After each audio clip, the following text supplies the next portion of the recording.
નમસ્કાર વિદ્યાર્થી મિત્રો, આજે આપણે ફરીથી નીટના ત્રીજા લેક્ચરમાં મળીશું, જેનું નામ છે પ્રકરણનું લિવિંગ વર્લ્ડ એટલે કે સજીવ વિશ્વ, જે 11 સાયન્સનું પ્રથમ ચેપ્ટર છે. લાસ્ટ લેક્ચરની અંદર આપણે નીટના અંદર આપણે સજીવ વિશ્વની અંદર જે એન્ટ્રોપી અને મુક્ત ઉર્જા વિશે વાત કરી હતી, અને શ્યોરલી કદાચ આ ચેપ્ટરમાંથી કોઈ નીટ માટે એમસીક્યુ પૂછાઈ શકે તો હું કહું છું કે લગભગ 70% ચાન્સ છે એક ટોપિકમાંથી આવવાના છે. બીજી વાત કરવા પહેલા તો કે આપણે સજીવ વિશ્વ વિશે ભણી રહ્યા છીએ, તો આપણે પહેલા એના લક્ષણો જોઈ લઈએ કે સજીવના લક્ષણો શું છે, કોને સજીવ કહેવામાં આવે છે. તો કે એવો સજીવ કે જે વૃદ્ધિ કરતો હોય, શું કરતો બેટા?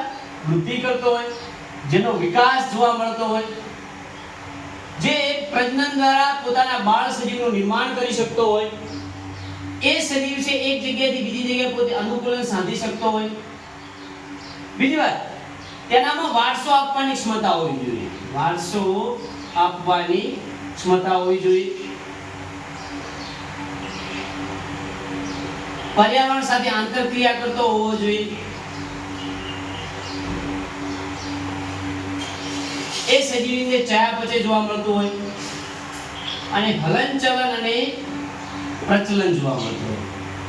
તો આ બધા એના મુખ્ય લક્ષણો છે. એ સિવાય ખૂબ જ એક ઇમ્પોર્ટન્ટ ટોપિક છે, એ છે સભાનતા.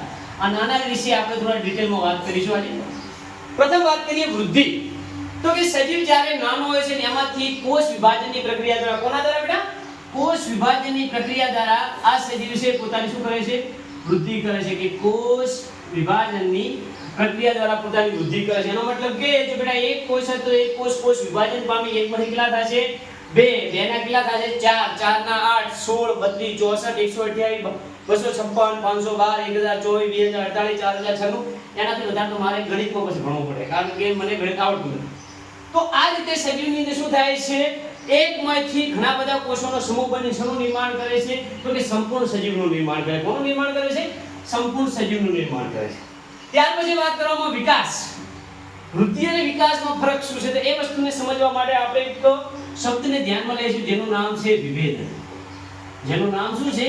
વિભેદન. વિભેદન એટલે શું? તો ઘણા બધા સ્ટુડન્ટોએ બાયોલોજીની બુકની અંદર મટીરીયલમાં ઘણી જગ્યાએ વિભેદન નામનો શબ્દ સાંભળ્યો છે કે વિભેદન એટલે શું? તો વિભેદનનો મતલબ એવો થાય છે બેટા કે ગર્ભીય કોષોમાં, કોની અંદર? ગર્ભીય કોષોમાં વિશિષ્ટ કાર્યોને અનુલક્ષીને થતા ફેરફારને શું કહે છે? વિભેદન કહે છે. એનો મતલબ કે ગર્ભીય કોષોમાં વિશિષ્ટ કાર્યોને અનુલક્ષીને થતા ફેરફારને શું કહે છે? વિભેદન કહે છે. આ વાતને ખૂબ જ બારીકાઈથી સમજીએ કે માતાના અંડકોષ અને પિતાનો શુક્રકોષ, આ બંનેનું મિલાપ થઈને જે બને છે એને કહેવાય યુગ્મનજ. શું કહેવાય બેટા એને? યુગ્મનજ. કે એક નર જનનકોષ એક માદા જનનકોષ બંને ફલન દ્વારા જોડાઈને શું બનાવે છે? ફલિતાંડ. એ ફલિતાંડને કહેવાય છે યુગ્મનજ, જેનો મતલબ થાય છે ઝાયગોટ. શું થાય છે બેટા? ઝાયગોટ. હવે યુગ્મનજને જ્યારે એ સમયે જોવામાં આવે તો યુગ્મનજ કેવા રંગનું હોય છે? મીન્સ કે કેવા આકારનું હોય છે? ગોળાકાર હોય છે. કેવા આકારનું હોય છે? ગોળાકાર હોય છે. જો આપણા શરીરમાં ખાલી વૃદ્ધિ થવાની હોય, શું થવાની હોય? વૃદ્ધિ. તો આ એક માંથી કેટલા સેલ બને? 2 બને, 2 માંથી 4, 4 માંથી 8, 8 માંથી 16, 32 64 100 આંકડો વધતો જાય. મીન્સ કે આ નાનું ગુણ છે એક ટાઈમે શું થાય છે? મોટા દડામાં કન્વર્ટ થાય છે. તો શું આપણે દડા જેવા પેદા થયા છે? શું આપણે તરબૂચ જેવા પેદા થયા છે? જો આપણે તરબૂચ જેવા ગોળ પેદા થયા હોત તો ઘરેથી તમે ભણવા નીકળો તો તમારા મમ્મી એક લાત મારે એટલે રગડતા રસ્તા ઉપર છે નેહાલે ભોગો. નેહાલે ભણીને સાહેબ ફરીથી લાત મેં તો એની રસ્તો રગડતો તમારે ઘરે આવે. મીન્સ કે આપણે ગોળાકાર પેદા થયા નથી. તો એવું તો શું થયું છે? મીન્સ કે ગર્ભીય કોષ, જે ગર્ભીય કોષો હશે એ ગર્ભીય કોષોએ કોક કોષ છે મગજ બનાવ્યો છે. મીન્સ કે એના શું લાવ્યો છે? ફેરફાર લાવ્યો છે. કોઈ કોષે હૃદય બનાવ્યું છે, કોકે હાથ બનાવ્યા છે, કોકે પગ બનાવ્યા છે, કોકે આંખો બનાવી છે, કોકે કાન બનાવ્યા છે, કોકે હોઠ, જીભ, આંતરડા. મીન્સ કે દરેક કોષોએ અલગ અલગ ફેરફાર લાવવા માટે વિભેદન શબ્દ છે આપણા માટે ઇમ્પોર્ટન્ટ છે. તો કોઈ તમને પૂછે કે બેટા તમારા શરીરમાં અંગોનું નિર્માણ કઈ રીતે થયું, એનો મતલબ કે અંગ જનન કઈ રીતે થયું, તો કહેવાનું કે વૃદ્ધિ પ્લસ વિભેદન ઇઝ ઇક્વલ ટુ અંગ જનન. ત્યાર પછી વાત કરવામાં આવે છે કે પ્રજનન. પ્રજનન શું છે? પ્રજનનનો દેખીતો શબ્દ એ જ છે પ્ર એટલે પેદા કરવું. વય એટલે શું થાય? પેદા કરવું. તો આ પ્રજનનને આપણે વનસ્પતિના રિપ્રોડક્શન રિલેટેડ જે ચેપ્ટરો છે એની અંદર ખૂબ જ બારીકાઈથી ભણીશું કે એક પ્રજનન આવે જેને કહેવામાં આવે અલિંગી, બીજાને કહેવામાં આવે લિંગી. બંનેની વ્યાખ્યા જોઈ લઈએ કે જો કોઈ એક જ સજીવ નવા બાળ સજીવનું નિર્માણ કરે છે કે જેમાં એક જ પ્રકારના જનનકોષો વપરાય છે તેને કહેવામાં આવે અલિંગી પ્રજનન. અને લિંગી પ્રજનન શું? કે બે સજીવો, એક નર અને માદા, બંનેના લિંગી કોષો જોડાઈને કોઈ સજીવનું નિર્માણ કરે છે કયું પ્રજનન કહેવામાં આવે છે? લિંગી પ્રજનન તરીકે ઓળખવામાં આવે છે. ત્યાર પછી વાત કરવામાં આવે અનુકૂલન. તો કે અનુકૂલન શું છે? દાખલા તરીકે તમે અત્યારે ગુજરાતમાં રહો છો તો અહીંનું નોર્મલ ટેમ્પરેચર કેટલું છે? હાલની કન્ડિશનમાં 30 ડિગ્રી સેલ્સિયસ. અને હવે તમને અચાનક સાઇબેરિયા મોકલી દેવામાં આવે કે જ્યાંનું તાપમાન માઈનસ ની અંદર હોય છે અથવા 5 ડિગ્રી સેલ્સિયસ આસપાસ હોય છે. હવે શરૂમાં જશો તો તમારે સ્વેટરે બહુ ટાઈટલી પહેરવા પડશે, ઘરેથી બહાર ન નીકળી શકો, વારંવાર તાપણું કરવાની કોશિશ કરશો. પણ 6 મહિના વીતશે, 1 વર્ષ વીતશે, 2 વર્ષ વીતશે અને ત્યાર પછી તમે પણ તે લોકોની જેમ ટેવાઈ જશો. તમારે પણ એટલા બધા ધાબળા કે ઓઢવા માટે કોઈ કંબલ કે અથવા કોઈ અધર સ્વેટરની એટલી બધી જરૂરિયાત પડશે નહીં. તો આ શું છે? તમારું શરીર એ વાતાવરણને રિલેટેડ શું કરે છે? પોતાની આંતરક્રિયા કરે છે. એટલે પર્યાવરણ સાથે આપણે આંતરક્રિયા કરતા જોઈએ છીએ. ત્યાર પછી વાત કરવામાં આવે વારસો આપવાની ક્ષમતા. કે વારસો આપવાની ક્ષમતા શું છે? તો કે સજીવ છે પોતાની અંદર શું ધરાવે છે? બેટા જનીન દ્રવ્ય ધરાવે છે. શું ધરાવે છે? જનીન દ્રવ્ય. અને આ જનીન દ્રવ્ય શું છે? તો કે એક આવે છે ડીએનએ સ્વરૂપે, એક આવે છે આરએનએ સ્વરૂપે. તમે થઈ ગયા 11th સાયન્સ ના સ્ટુડન્ટ અથવા કોઈ નીટના ડ્રોપ આઉટ સ્ટુડન્ટ, તો તમને તો આના ફૂલ ફોર્મ પરફેક્ટલી આવડતો છે કે ડીએનએ શું છે? તો કે ડીઓક્સી રિબોસ ન્યુક્લિક એસિડ અને આરએનએ શું છે? રિબોસ ન્યુક્લિક એસિડ. જ્યાં ડીએનએ ની વાત કરવામાં આવે કે ડીએનએ છે એ ન્યુક્લિયોટાઇડની 2 શૃંખલા ધરાવે છે જ્યારે આરએનએ એક જ શૃંખલા ધરાવે છે. મોટા ભાગે સુકોષ કેન્દ્રીય સજીવોમાં ડીએનએ છે મુખ્ય જનીન દ્રવ્ય હોવાના કારણે તેને આનુવંશિકતાનો પણ એકમ કહેવામાં આવે છે. શું કહેવામાં આવે તેને? આનુવંશિકતાનો એકમ. અને આનુવંશિકતાની વ્યાખ્યા સમજવી હોય કે જ્યારે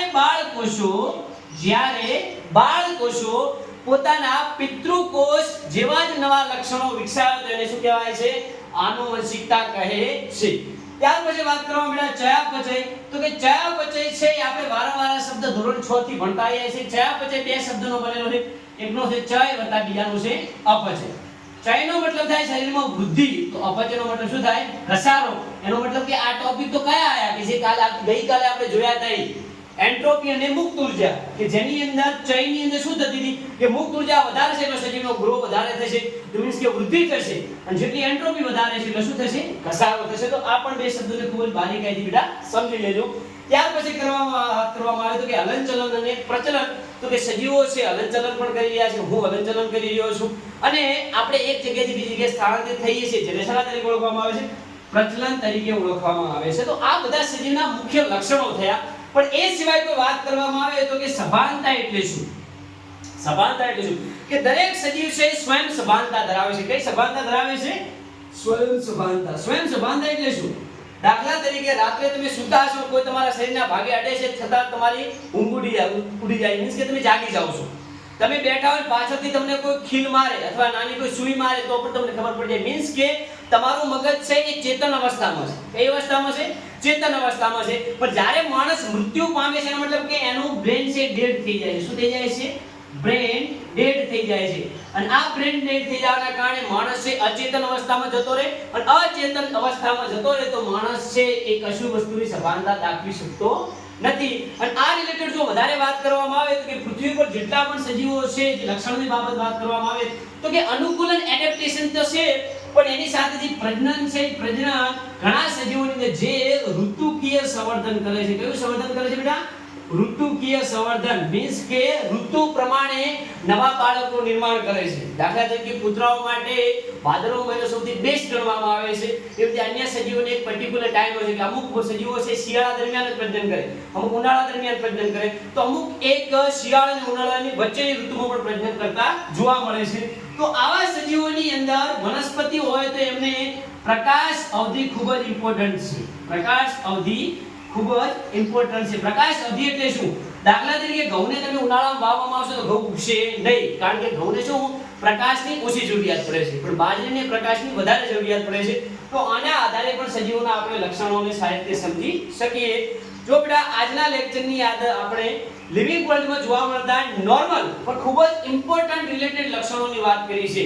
તમારે આ વસ્તુને ખૂબ જ બારીકાઈથી સમજવાનું છે કે સજીવ વિશ્વની અંદર જોવા મળતા સજીવોમાં કયા પ્રકારના લક્ષણો જોવા મળે છે. આના પછીનું લેક્ચર આવશે તો એની અંદર આપણે સજીવ છે એ શેનો બનેલો છે તો કે કોષ, કોશિકાને બનેલા પેશી, અંગ, અંગતંત્ર, ત્યાર પછી શરીરના બનેલા છે અને ત્યાર પછી વર્ગીકરણ અને નામકરણ તરફ આગળ વધીશું. આ સાથે મારું લેક્ચર આજનું પૂર્ણ કરું છું. ધન્યવાદ.